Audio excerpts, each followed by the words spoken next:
ഇപ്പം നിങ്ങളുടെ വൈഫ് മിൻഹ വന്നിട്ട് ഇപ്പം എത്ര നാളായി?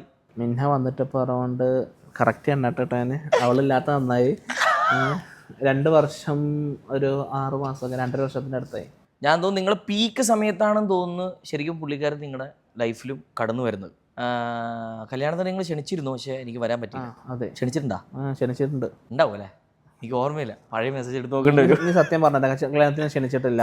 കാരണം കല്യാണം നിക്കാഹ് കഴിഞ്ഞിട്ടുള്ളൂ, കൂട്ടിക്കൊണ്ടുപോലും കഴിഞ്ഞിട്ടില്ല. അതപ്പാ ഇനി നമ്മൾ വെയിറ്റ് ചെയ്യണം. അതെ, എവിടുന്നാ തുടങ്ങിയത്? ആരാണ് തുടങ്ങിയത്? തുടങ്ങിയത് മിൻഹ തന്നെയാണ് എന്ന് ഞാൻ പറയുകയാണെങ്കിലും, പക്ഷെ സത്യം അതല്ല, ഞാനാണ് തുടങ്ങിയത്. ഓക്കെ, എന്തായാലും പിന്നെ വീഡിയോ കാണും, അപ്പൊ ഇത് സത്യം പറയുന്നതല്ലേ. ഓക്കെ, പറഞ്ഞു. അതുകൊണ്ടാണ് അലിഫിനെ ഞാൻ ദേഹത്ത് വരെ മുറിവോ കൊണ്ടിട്ട് ഇരിക്കേണ്ട കുറച്ച് ദിവസം ഒന്നുമില്ല. ഞങ്ങൾ പഠിക്കുന്ന സമയത്ത് ഞങ്ങളല്ല, മിൻഹ പഠിക്കുന്ന സമയത്ത്. ഓഹോ, നിങ്ങളെ പഠിക്കുന്നില്ല? അല്ലല്ല, എൻ്റെ പഠിത്തം കഴിഞ്ഞു. ബ്ലോഗറാണ് തുടങ്ങി. അതായത് കോവിഡിൻ്റെ ഒക്കെ ടൈം, അതിന് കുറച്ച് മുമ്പത്തെ 1920 ടൈമിലൊക്കെ. അപ്പോഴേക്കും ഞങ്ങൾ മെസ്സേജിങ് ഒക്കെ ഉണ്ട്. അപ്പോൾ മെസ്സേജിങ് ഒക്കെ തുടങ്ങി. അങ്ങനെയാണ് ഇൻസ്റ്റഗ്രാം തന്നെയാണ്. അല്ല, നിങ്ങൾ എങ്ങനെ കണ്ടുമുട്ടി? ആ കോളേജിൽ അദ്ദേഹം അകത്ത് പഠിക്കുന്നു, നിങ്ങൾ കോളേജിന്റെ പുറത്താണ്? ആള് പഠിക്കുന്നത് കോഴിക്കോട് ഫറൂഖ് കോളേജിൽ പഠിക്കുകയാണ്, മാസ്റ്റേഴ്സ് പഠിക്കുന്ന സമയം 2021 ആ ടൈമൊക്കെ. ഓക്കെ, അപ്പോഴാണ് ഇപ്പോൾ എപ്പോഴും എനിക്കിങ്ങനെ മെസ്സേജ് അയക്കാറുണ്ട്. അതായത് ഞങ്ങൾ മെസ്സേജ് അയക്കുന്ന സമയത്ത് എനിക്ക് 10K ഫോളോവേഴ്സായി, 10,000. ആ സമയത്ത് ഉണ്ട് കേട്ടോ, ആളായിട്ട് നമ്മളെ റിലേഷൻ ഉണ്ട്, ചാറ്റിങ്ങും കാര്യങ്ങളൊക്കെ ഉണ്ട്.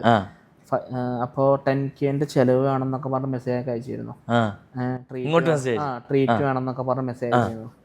പിന്നെ അത് 25K ആയി, 50K ആയി, 100K ചിലവ്.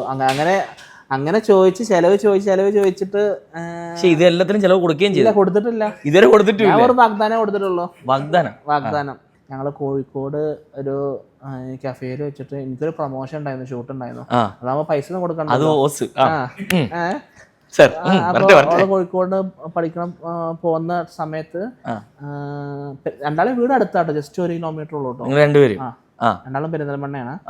അപ്പൊ പെരിന്തൽമണ്ണെന്ന് അവള് ബസ് ഇറങ്ങിയിട്ട് ഞാൻ അവളെ പിക്ക് ചെയ്ത്, ബൈക്കാണോ കാറാണോ? കാറ് പിക്ക് ചെയ്ത്, ഞാൻ എൻ്റെ 2 ഫ്രണ്ട്സും ഉണ്ടായിരുന്നു. അപ്പൊ ഞങ്ങൾ പിക്ക് ചെയ്തിട്ട് അവിടെ ഒരു കാഫേ ഉണ്ടായിരുന്നു, എന്താണ് ഹാജി അലി എന്നൊക്കെ പറഞ്ഞിട്ട്. ഓക്കെ, എന്താ അന്ന് വാങ്ങിച്ചു കൊടുത്തത്? അവിടെ ഫുള്ള് വെജേ ഉള്ളൂ. എന്നാലും അല്ല, എനിക്ക് ബ്ലോഗിന് ഒരുപാട് സാധനം തരുമല്ലോ, അപ്പൊ അതൊക്കെ കൊടുക്കാലോ. അതെല്ലാം കൊടുത്ത് അപ്പോൾ മനസ്സിലായി വ്ളോഗ്. അപ്പോൾ അവള് പറഞ്ഞു ഫ്രീ ഫുഡ് പറ്റൂല എന്നൊക്കെ പറഞ്ഞ, എന്തെങ്കിലും ചെലവ് ഒന്ന് ചെയ്. അങ്ങനെ ഫസ്റ്റ് കാണുന്നത്. ഇപ്പൊ ഞാൻ ഒന്ന് പുള്ളിക്കാരത്തി വന്നതിന് ശേഷമാണ് നിങ്ങള് പ്ലാൻ ബി എന്നൊരു ബിസിനസ്സിലേക്കും അതേപോലെ മറ്റു പല ബിസിനസ്സിലേക്കും നിങ്ങൾ ഗ്രോ ചെയ്തത്. അപ്പം അദ്ദേഹത്തിന്റെ കൈ അതിലൊക്കെ എല്ലാ കാര്യത്തിലും സജഷൻസ് കാര്യങ്ങള് ഒക്കെ ഉണ്ട്.